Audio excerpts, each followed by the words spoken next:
Hey everybody, welcome back. Thanks for joining me for another royal news video. So just before I start, if you are new here, please remember, if you like my content, to hit the subscribe button, hit the like button, hit the notification bell, and share my videos far and wide.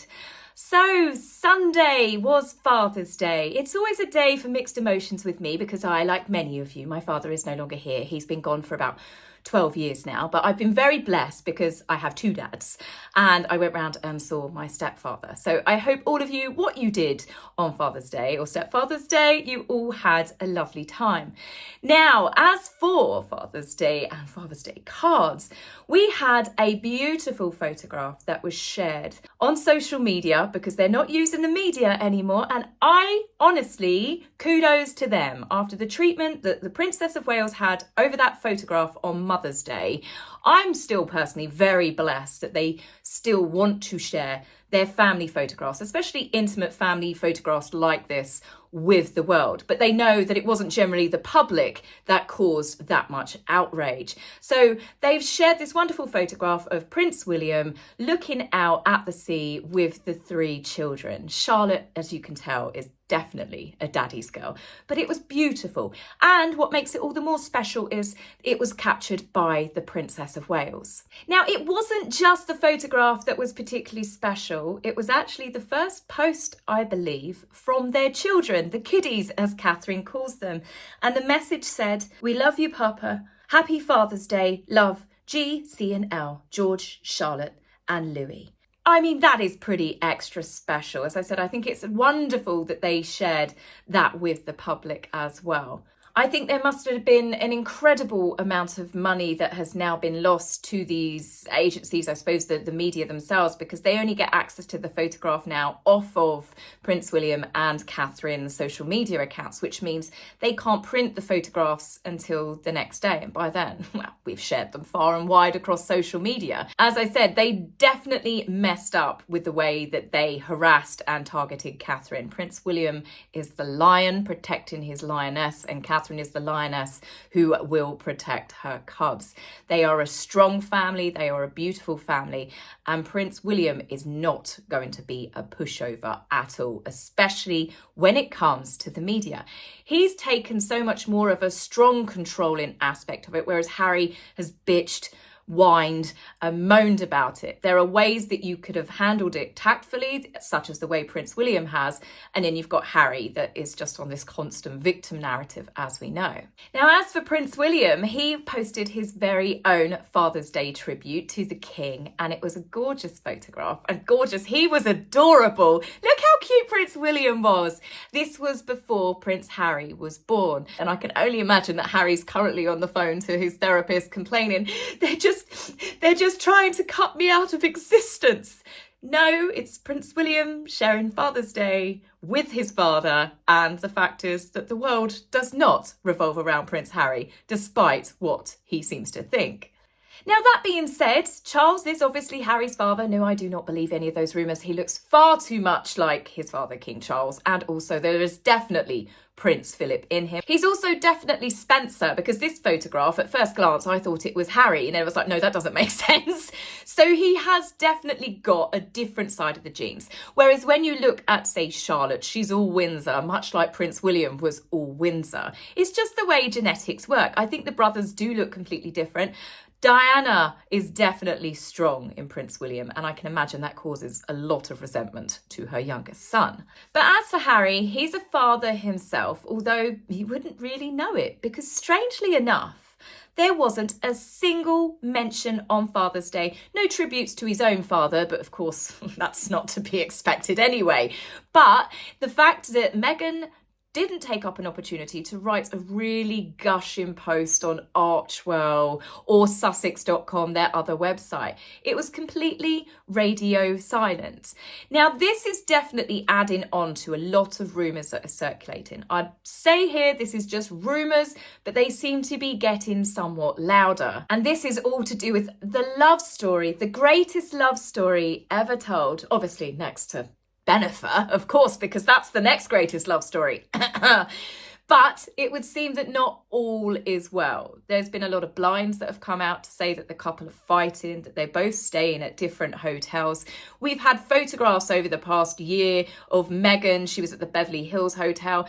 Their lives seem to be very independent of each other, unless it's a big showy event. Take the Invictus Games, for example, or their most recent fake royal tour to Nigeria. But there is something about their interactions with each other, even when they were at the concerts together. I can't help but feel that they're just acting up for the cameras. Harry is definitely not as good as putting on a fake face, that he is completely happy and enthralled with the love of his life. Meghan once said that they are like salt and pepper and they move together. Sorry. Yes, salt and pepper, they move together. But I don't think that they seem to be moving together as much anymore. Several stories have been run by some larger media outlets that Harry is now looking for a permanent home in the UK. He is looking for a UK residence because his honeymoon period with Meghan in the USA has come to an end. Harry's looking for a UK residence so he can reconnect with his friends and maybe some of his family. Harry reportedly is desperate to take time away from Meghan. Harry's friends don't want to visit because of Meghan. Well, they all sound like truthful statements to me, because as we know, the first thing that Meghan did, as what happens with narcissistic and abusive relationships as well, I will say that, is she isolated him from all of his friends, from all of his family. That is how people set the way to become controlling, and Harry just seemed to have lapped it all up. But as we can see, Harry has lost absolutely everything, while Meghan still tries to convince the world everything she gave up to be with the man that she loved. A rental apartment, a rental car. She was already being written out of Suits because Patrick J. Adams was leaving. They can't write out the main star and then leave his girlfriend into it. So that's why she was on the missions, despite poor Corey waiting for her lovingly at home. She was on the missions to bag a rich man in London as soon as she could. And Meghan, whether it be fates, whether it be help from other people, Meghan struck gold when she landed Prince Harry. I honestly do think that they are just coming together now for business purposes. As you know, I do not believe that they live at that Montecito mansion. I do not believe that they ever lived at that Montecito mansion because of the fact it was available for hire. You could rent it out for music videos and everything else. The one clause was no pornography. Harry and Meghan had not changed the decor from when they filmed Netflix, from when it was a film studio. This is Meghan that spent 2.4 million of taxpayers' cash redoing Frogmore Cottage. This is Meghan, who is renowned for controlling every single tiny detail, and she didn't change any details in that house that they bought. Of course it doesn't make sense, nor does it for security purposes, because, well, if everybody can access on the internet every single room, every single door, every single window, every detail about that house, Harry's obviously very concerned about their security, so much so that he will not bring his children or Meghan to the UK. I think that's possibly more to do with Meghan's decision than his, in all honesty. But it's been reported recently, Meghan will only come to the UK if this one issue is resolved for her, and that is, of course, her security. She must feel safe. And then she also doesn't want to live with any of Harry's relatives. Well, I'm pretty certain that none of them particularly want Meghan Markle in their home, given the last, well, most recent years, really. So if anything, if that can work as a way to keep Meghan Markle at bay, I say let's just threaten to house her with Prince Andrew. It's not like he hasn't got enough rooms at the Royal Lodge. I think it's very clear that Harry and Meghan, in my opinion, to me, the way that they were in the beginning, Harry was so enamoured with her, so in love. He followed her around like a little puppy.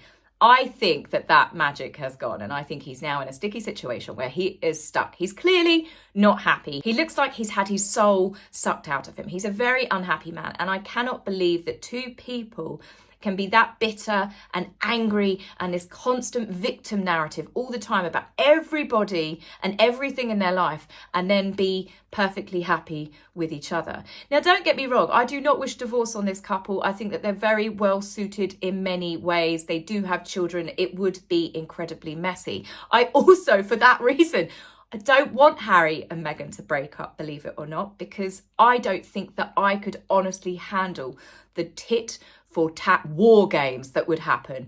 War of the Roses would look like a Disney film when those two decide to tear each other apart. And I just think with everything that's happening in the world, I think, well, maybe it might be a nice distraction for some of us, but it would definitely be something that would be monumentally huge. I think it would be one of the nastiest and messiest divorces in the world. The fact that neither of those two have any sort of scruples about lying to courts or, well, to anyone really, their version of the truth is the truth, but it doesn't have to be the truth. I mean, could you imagine what it would be like if it blows up between those two?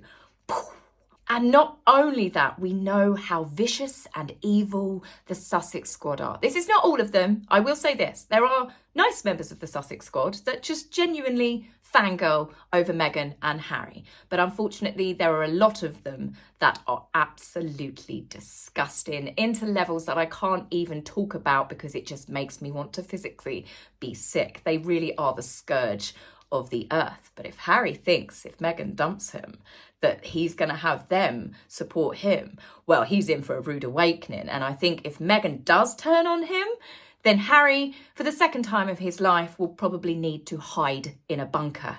But with all of these stories that are coming out thick and fast, that all is not well in the land of love, another story came out which kind of squishes it, that Harry and Meghan are going to try for baby number 3. So it's very hard to keep up with the amount of bullshit stories that go round about this couple. I do think that they are partly responsible with flooding the internet with bullshit stories because it helps cover up when some of the stories are true because people don't know what to believe. Harry and Meghan think they're very clever with manipulating the public, but as we've seen, this is why their popularity has nosedived to the lowest ever. The public are a lot smarter than what they think. And the fact that they have both been caught out lying so many times, it's very hard to believe anything that they say. It's all smoke and mirrors. But as for Harry and Meghan trying for baby number 3, a bandage baby, as some people call them, I don't think that story could possibly be true because Harry and Meghan received an award from Population Matters to mark the UN World Population Day because of their enlightened decision to only have 2 children. Harry even gave a speech about it. And it can't possibly be true, could it? Because if Harry and Meghan do have a 3rd child, that means they'd have to give that award back because otherwise it would make them complete and utter hypocrites. And as we all know, ladies and gentlemen, Harry and Meghan are anything but. And on that wonderful note, I will be back with you very soon. Love to hear your thoughts. Do you think they're breaking up? Do you think what I think? Do you think that those two are just going to be together forever? Love to chat to you in the comments and I will see you soon. Take care for now. Bye.